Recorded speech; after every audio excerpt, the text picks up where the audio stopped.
plantar sementes, né? Eu costumo dizer que quando eu tenho essa oportunidade de realizar essas oficinas, né, é uma realidade uma oportunidade de troca, né, de conhecimento, de poder passar para vocês um pouco da minha experiência, mas também a partir disso o meu objetivo aqui é poder plantar sementes, né, para que vocês coloquem suas ideias em prática, né, possam mergulhar profundamente, cada vez mais, né, naquilo que vocês objetivam, naquilo que vocês querem alcançar, né? Bom, e me apresentando um pouquinho mais, é sempre bom a gente contar um pouquinho da nossa história, né? Porque essa história às vezes serve de exemplo, serve de motivação, serve de inspiração para as outras histórias aí que vão sendo construídas, né? Eu comecei minha atuação profissional assim como com teatro, né? Como ator, né?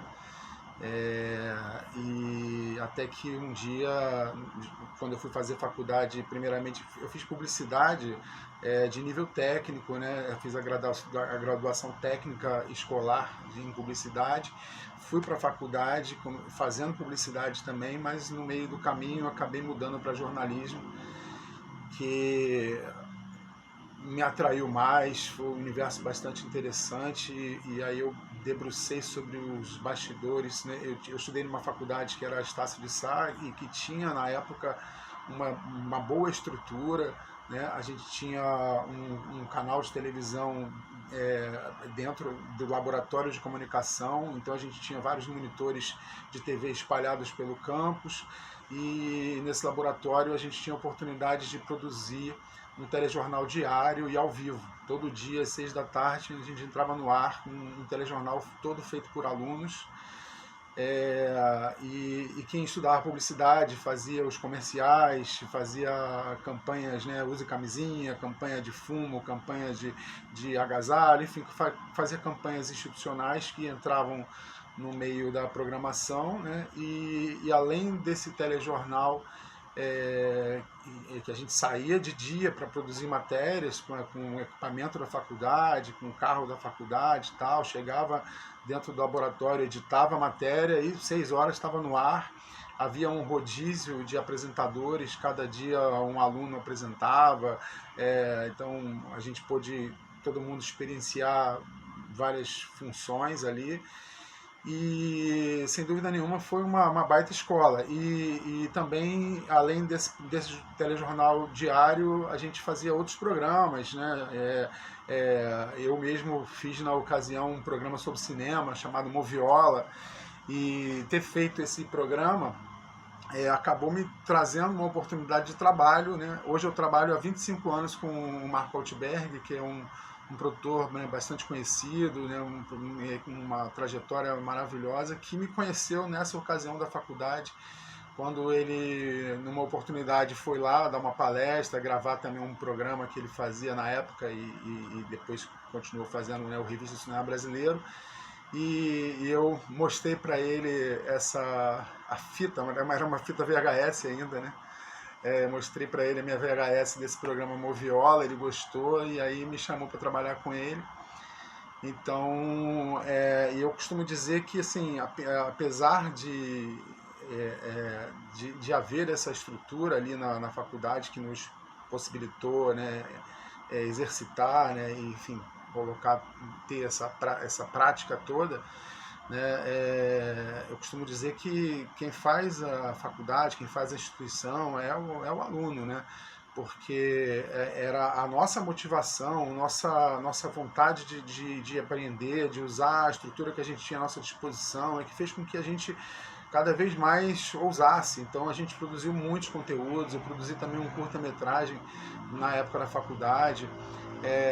Esse telejornal que a gente fazia diário, ao vivo, ganhou um prêmio na ExpoCon, que era um evento que acho que acontece até hoje, que reúne as faculdades de comunicação, né, do Brasil todo, e teve um prêmio também da Unesco de desenvolvimento regional, né, e enfim, depois dessa fase da faculdade, que aí eu já fui totalmente tomado pelos bastidores, aí eu larguei o teatro, passei realmente a trabalhar por trás das câmeras.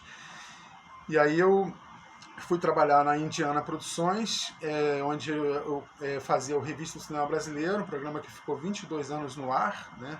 A gente em breve estará retomando essa produção, né? Só que dessa vez na web, né? E aí lá eu trabalhei em séries de TV, programas, né, documentários, programas educativos, né, trabalhamos com Canal Futura, Multishow, Canal Brasil, TV aberta, enfim, foram muitas produções e eu também tive a oportunidade de trabalhar em áreas diferentes, né? Tinha produções que eu dirigia, tinha produções que eu era assistente de direção, tinha outras que eu era editor, outras que eu produzia, outras que eu escrevia. Então, para mim foi uma oportunidade muito grande de poder somar um pouquinho de tudo, né? E para quem dirige, né, que hoje eu me intitulo como diretor e atuo mais como diretor, sem dúvida nenhuma, todas essas formações, né, contribuíram, né? Hoje, por eu ter vivenciado, até como assistente de câmera mesmo, né, na faculdade, antes de eu durante esse período de experimentação lá, eu também comecei ali como assistente de câmera, então foi um aprendizado muito importante. Então, foram muitas coisas, e como editor também, principalmente, editei muitos conteúdos. Aí, logo que eu saí foi curioso, porque eu comecei a trabalhar nessa produtora, na Indiana, quase que junto com a Globosat, que era o que eu fui trabalhar como editor, né? Então eu trabalhava de dia na Indiana e trabalhava à noite na Globosat. Fiquei assim durante 3 anos e até que um dia me pediram para que eu tivesse mais tempo para trabalhar na produtora, para poder fazer viagens e tudo, e aí eu acabei abrindo mão da Globosat e fiquei só na Indiana, porque a gente pegou alguns trabalhos para o Canal Futura que tinha muitas viagens para fazer, então realmente foi importante que eu fizesse essa transição, né? Bom, eu também, aí como realizador, né, eu fiz alguns curtas-metragens, fiz recentemente um longa-metragem chamado Salve a Malandragem, que é um documentário, conta a história da malandragem no Rio de Janeiro, foi lançado no Cine Brasil TV e em breve vai estar disponível no Now. E estou com outras produções em andamento e tenho um canal no YouTube chamado Espiritualidade, né, um canal que fala de arte e espiritualidade, que tem já 4 anos, tem 86 mil inscritos e acho que umas 12 milhões de visualizações, né? É um trabalho que eu fui fazendo aos poucos, sozinho, de uma forma paralela, né, à minha atividade profissional, né, e ainda está em construção, né. A gente vai cada vez colocando um tijolinho a mais ali para construir e chegar onde a gente quer chegar, né. O que a gente vive hoje na nossa vida, né, é o tempo inteiro a tela, né, seja do celular, seja do computador, seja da televisão, a gente está o tempo inteiro diante de algum conteúdo, né? Mesmo este aqui, né, que vocês estão participando, que vocês estão assistindo, é também um conteúdo audiovisual, né, didático, mas né, é um conteúdo audiovisual. E todos esses segmentos, todas essas possibilidades, né, a gente vai falar aqui, vai abordar, porque todas são todas têm seus aspectos artísticos e seus aspectos comerciais, né? E também as suas motivações, né? Então, deixa eu compartilhar aqui para vocês aqui uma tela, só para a gente poder ir. Bom, os formatos de conteúdo e suas janelas de exibição, né? Isso é a primeira coisa que a gente vai abordar. É o que fazer e para onde fazer, né? Que isso implica nas suas particularidades, né, que cada uma dessas janelas possui, cada um desses formatos possui, né, e em seguida nós vamos falar sobre como fazer, né, cada uma delas, né, como é que a gente estrutura e coloca em prática, né, essa produção, né. Então, só que antes é importante a gente pensar, a gente refletir, né, no que te move, né? Gostaria que vocês fizessem essa reflexão, né? O que move vocês, né? Seja em termos de assunto, né? O que te interessa, né? Sobre o que vocês querem falar, o que vocês procuram, né? Qual é o foco de vocês nesse sentido, né? E qual é o objetivo, né? Se é trabalhar sobre um conteúdo específico, né? Se aprofundar nele, é transmitir um conhecimento que vocês possuem, é tentar alcançar fama, é tentar fazer dinheiro com esse conteúdo, enfim. É importante ter essa definição, né? A partir do momento que vocês, né, tenham isso em mente, né? Além, enfim, das ideias que obviamente devem estar aí pulsando, é importante ter sempre esse horizonte, né? E o que vai guiar, conduzir o trabalho de vocês, né? E aí vem essas janelas de exibição, né? Só para a gente poder entender um pouco dessas possibilidades, né? E podendo trabalhar elas individualmente, né? A gente tem hoje o universo da TV por assinatura, da TV aberta, né? Do cinema, do video on demand, que é essa plataforma mais recente, né? E YouTube, Instagram, Facebook, TikTok, Live Media, enfim, dentre outras, né, uma infinidade de possibilidades, né, de janelas, né, que a gente tem aí para se exibir. Bom, antes, nessa época até da faculdade, né, eu lembro que eu tinha um projetinho que eu tinha desenvolvido chamado Site TV, né, que era a ideia de ter realmente uma TV na internet, né, de ter realmente uma programação ali dentro de um site onde as pessoas pudessem, né, acessar esses conteúdos e tal. Só que na época a gente não tinha tecnologia para isso, né? A gente não tinha velocidade de internet para isso, a gente tinha uma internet de escada ainda, né? Então era algo impossível de colocar em prática em condições, né, que desse para realmente o espectador poder assistir, né, enfim, e ter alguma resolução ali que prestasse, né? Então é algo que ficou engavetado, né? Eis que surge então tudo isso que a gente vê hoje aí, né?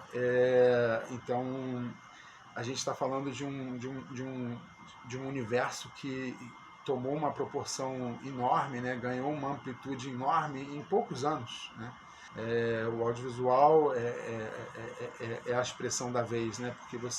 Até porque fazer cinema é algo mais demorado, é algo que necessita de mais recursos, né? Então, as novas tecnologias, né, as novas mídias, né, vieram democratizar esse processo, né? Possibilitaram que os projetos pudessem sair do papel, né? E sonhos se tornassem realidade, né? Que qualquer pessoa possa expressar o que quer dizer, o seu sentimento, a sua linguagem, as suas ideias, né? Através ali do audiovisual. Então hoje você tendo um celular e um computador, não tão necessário assim o computador, que você pode ter no próprio celular, você tem as ferramentas também de edição e tudo, então você tem um mundo de possibilidades ali num único aparelho que você leva com você, né? Como tela para assistir e como um equipamento para você produzir, né? Então isso muda tudo, né? Muda tudo quando a gente fala em conteúdo, né?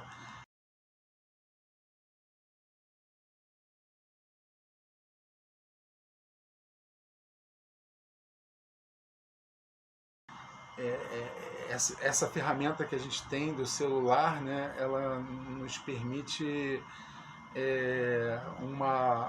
estar dentro de lugares e de acontecimentos que antes a gente não podia estar, né? Então o que isso trouxe para o documentário também, né? Esses equipamentos mais leves, não só o celular, mas mesmo câmeras profissionais, né? Hoje é muito mais fácil você dispor, né? E antes você precisava de uma equipe muito maior, os equipamentos eram muito mais pesados, né? Você trabalhava com negativo, depois veio trabalhar com fitas magnéticas caras, né? Então, às vezes você tinha que planejar muito o que você ia fazer para você ou não gastar película, ou para você não, né? Cada filmagem era um custo muito alto, né? Então, o celular te possibilita, você está diante de uma situação, você tem ali um registro, né? E aquilo pode entrar, pode ser o que você precisava para o filme, ou você pode estar em algum lugar que, se não fosse um celular, você não poderia fazer um registro, né, que pudesse servir para você. Então, sem dúvida nenhuma, o documentário cresceu muito com essas novas tecnologias e essa portabilidade desses equipamentos, né? Até pouco tempo atrás, a gente, quando fazia uma oficina em algum lugar que não era um grande centro de produção como audiovisual, como é São Paulo, Rio de Janeiro, né? Então existem muitos talentos, muitas boas ideias, mas esses locais não tinham como fazer, né? Porque não tinha a câmera, não tinha ilha de edição, então sempre as pessoas tinham que vir para São Paulo, vir para o Rio, para utilizar essa estrutura daqui, ou trazer de fora esses equipamentos para os seus estados para poder realizar, né? Então hoje, que bom que isso se tornou muito mais democrático, né? Acessível, exatamente, né? Queria que vocês refletissem um pouco também, né? Porque, assim, tudo tem o bom e o ruim, né? Então, a gente tem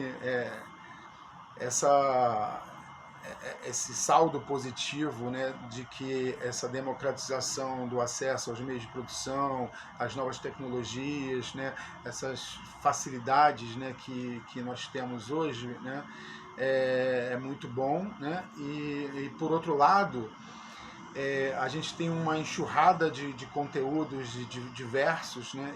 E não necessariamente a qualidade deles é o que é relevante, né? Às vezes você faz um filme que você levou muito tempo fazendo uma pesquisa, sei lá, vendeu seu carro para fazer aquele filme, né?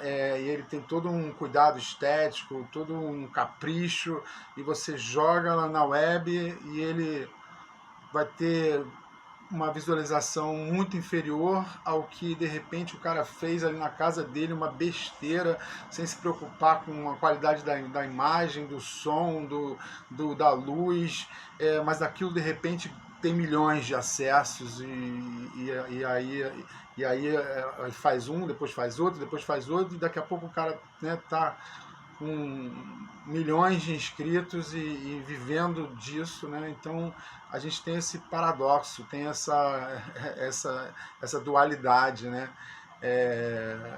Então por isso que tudo tem o lado positivo e o lado negativo. Então é uma reflexão também a gente tentar entender, né, como a gente consegue ver esses conteúdos hoje, né? Como é que a gente classifica eles assim no nosso entendimento como espectador, né? A gente consegue diferenciar isso, né? O que é um filme com todo um trabalho de produção por trás, e com todo um investimento, e qual é o valor que esse filme, artístico que esse filme tem, cultural, né? E de uma outra obra que é uma coisa mais corriqueira, do dia a dia, né? Que invade, né, o tempo inteiro as nossas telas, né? Claro que a gente vê das duas coisas, né? Principalmente quem tem filhos, né? A gente tem uma infinidade de conteúdos, né? Bons e ruins, né? Mas de qualquer maneira acho que a gente está vivendo um momento em que ainda é uma grande novidade, né? Acho que tem de tudo, né? Mas será que a gente já está começando a filtrar um pouquinho mais? Será que a gente já está começando a entender que, pô, todo mundo pode fazer, né? Mas então, pô, já que tem muita gente fazendo, aí novamente a gente volta a ter uma diferenciação de um para o outro a partir da qualidade, né? Porque se antes a gente tinha uma enxurrada de conteúdos, né? E justamente porque pela facilidade que tem de se produzir, né? Então a gente acaba que hoje também a concorrência, digamos assim, aumentou, né? Praticamente todo mundo, se não tem alguém dentro de casa, tem alguém próximo que faz vídeo, que produz conteúdo, que é youtuber, ou que tem um blog, ou que tem alguma coisa, né? Então vai chegar um momento em que novamente a qualidade, né, vai prevalecer, né? Então por isso é bom essa formação, é bom essa busca pelo conhecimento e por, por, enfim, trabalhar melhor esses conteúdos. Bom, aí passando pela seguinte, nós vamos falar um pouco dos formatos, né? Importante a gente entender todo esse universo, né? Eu sei que é uma coisa que a gente já vê diariamente, né? Já tá, mas é só para a gente classificar, né? Para a gente listar, para a gente tentar enxergar assim dessa forma para ter essa compreensão de todo esse universo de possibilidades que nós temos, né? Então nós temos o micro, curta, média e longa metragem, né, que são os filmes propriamente ditos, sejam eles de ficção ou de documentário ou de animação, né?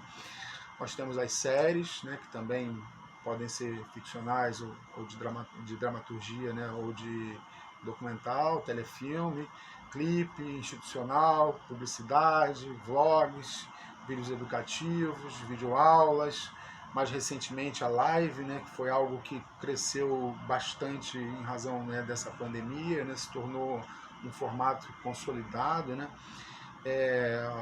Os conteúdos esportivos, as telenovelas, os conteúdos infantis, os realities, né, e o telejornalismo, né?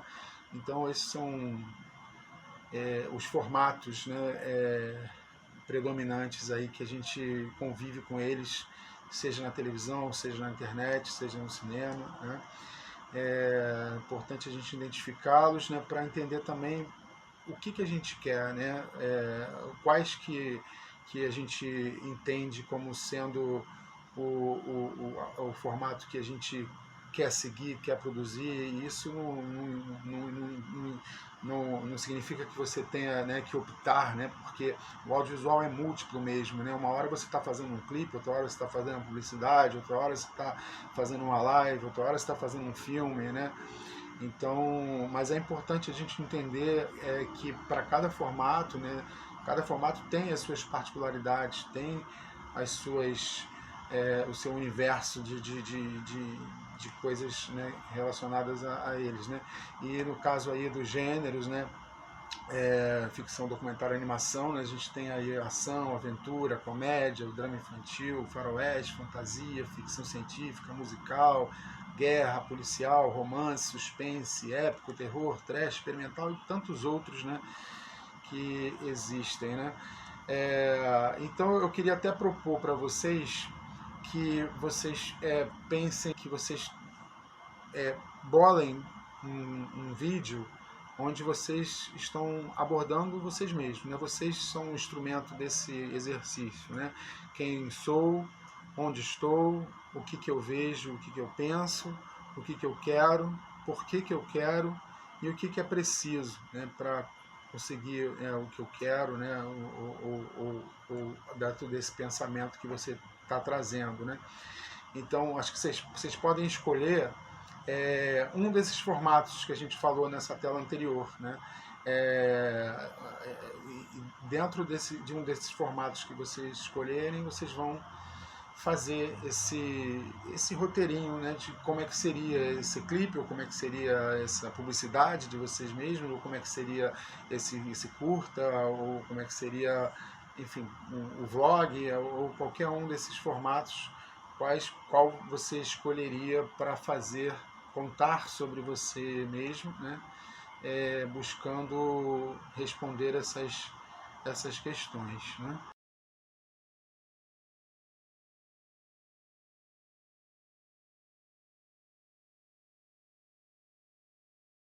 Então, sobre esses formatos, né? É, o que que vocês, o que que mais atrai? Eu queria ouvir um pouco de vocês, assim, sobre o que que vocês assistem, né? E por quê? O que que atrai vocês enquanto espectador, né? E qual desses formatos vocês escolheriam para contar um pouco sobre vocês mesmos? Esse modelo, né, de você documentar o seu dia a dia na família, as coisas que você faz, as brincadeiras, as viagens, né, algo que a gente vê muito hoje, né, está sendo bastante explorado, né. Por que vocês acham que esse tipo de formato faz tanto sucesso, assim, né? O que assim, a gente olhando para esses conteúdos, né, que trazem realmente um volume grande de espectadores, né, e que bombam, né? É, por que eles são esse sucesso? O que vocês percebem nesse sentido? Assim?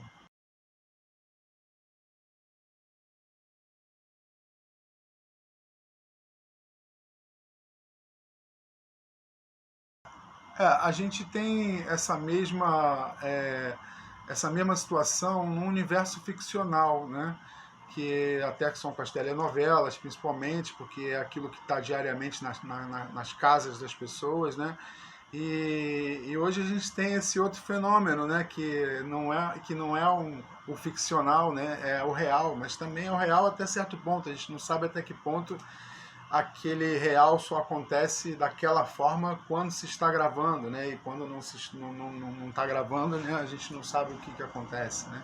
O celular é, trouxe essa possibilidade, né, de não necessariamente você tem um documentário com uma narrativa, né, uma obra que foi, né, pensada e estruturada nesse formato de documentário, mas hoje o celular te permite ter o registro, né, de momentos, né? Você está passando, de repente você vê um acidente ou você vê um homem agredindo o outro, você vê, e aí tem sempre alguém com celular e que faz aquele registro e aquilo já é compartilhado e rapidamente todo mundo já tomou conhecimento daquilo, ganha uma amplitude, né, muito grande, né? Então é quase que você tem uma arma na mão, né? Seja uma arma para você